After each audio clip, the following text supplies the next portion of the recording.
Alright, in the vise, I have a Gamakatsu SC15 in a size 4. We're going to be tying a bonefish and fly for some people who are lucky enough to go down to the Bahamas. So this is what I'm tying for them. I'm using pink thread. I like to use pink on this one. I like to use thread that complements the fly color I'm doing. For this one, I'm using medium bead chain eyes. It's always good to have a variety depending on where you're going and what the fish are telling you that they want. So we're just gonna not whip finish. We're gonna helicopter around this, pulling a lot of tension to make sure these don't go anywhere. And once we're happy with that, we'll bring our thread back to just behind the bead chain, and we're gonna be tying in a coyote tail. I'm gonna be using the sides and the bottoms for this one, because it has the best color, I think. So we're just going to go in there and cut it real close to the hide. Then we'll come in with our comb and comb out all the underfur.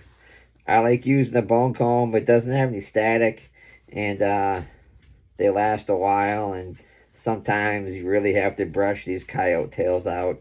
I got mine from our fur trader convention, and those are typically a little more dense, so you have to do a lot of brushing. So we're going to measure, and I'm going to measure from just behind the bead chain eyes, because that's where I'm going to be tying this coyote in at. So I like it about right there. Cut in. And now we're going to do a few wraps right on top of themselves.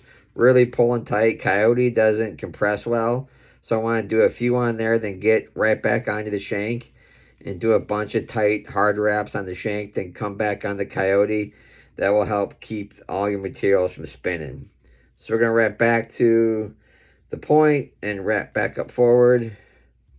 Like, you've got a little bit of coyote sticking out here. It's really not a big deal. Our body will cover it, but you can come in here and trim it up a little bit if you want.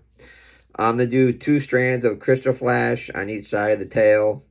I like them to match the bodies, so in this case, it's going to be shrimp pink. So we're going to come and tie those in.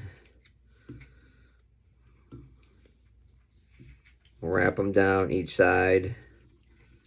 Get those nice and secure. And I like these to be kind of long, so almost pretty much just as long as the longest pieces of coyote. Now we're going to use ice dub for this color. I'm using shrimp pink.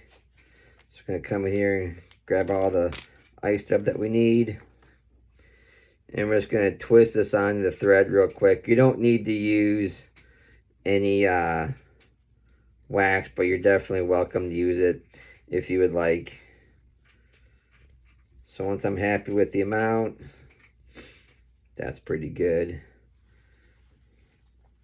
I'm just going to wrap the body with touching turns all the way up to the bead chain, and we are going to whip finish. And the fly is pretty much done now. We just have to brush it out, but brushing it out, I think, is the key to this fly. The pink's going to kind of show through a little bit, and you're going to get a lot of great movement out of it. Now, I know there's some people that don't like to use glue on their saltwater flats flies. I haven't found the smell of glue to make a big difference, but they do seem to prefer S.O.L over Kodiak. But I take that what you will. So once I'm happy that the glue is set, we're going to come in here, and I'm really going to get after this ice dub. You really want to get the maximum amount of movement out of this, and you want to make sure you pull some of those orange ice dub threads out so you see the pink underneath it. So there it is, all set. Super quick, fun little bonefish and fly. Give it a try, and I will see you next time. Thank you.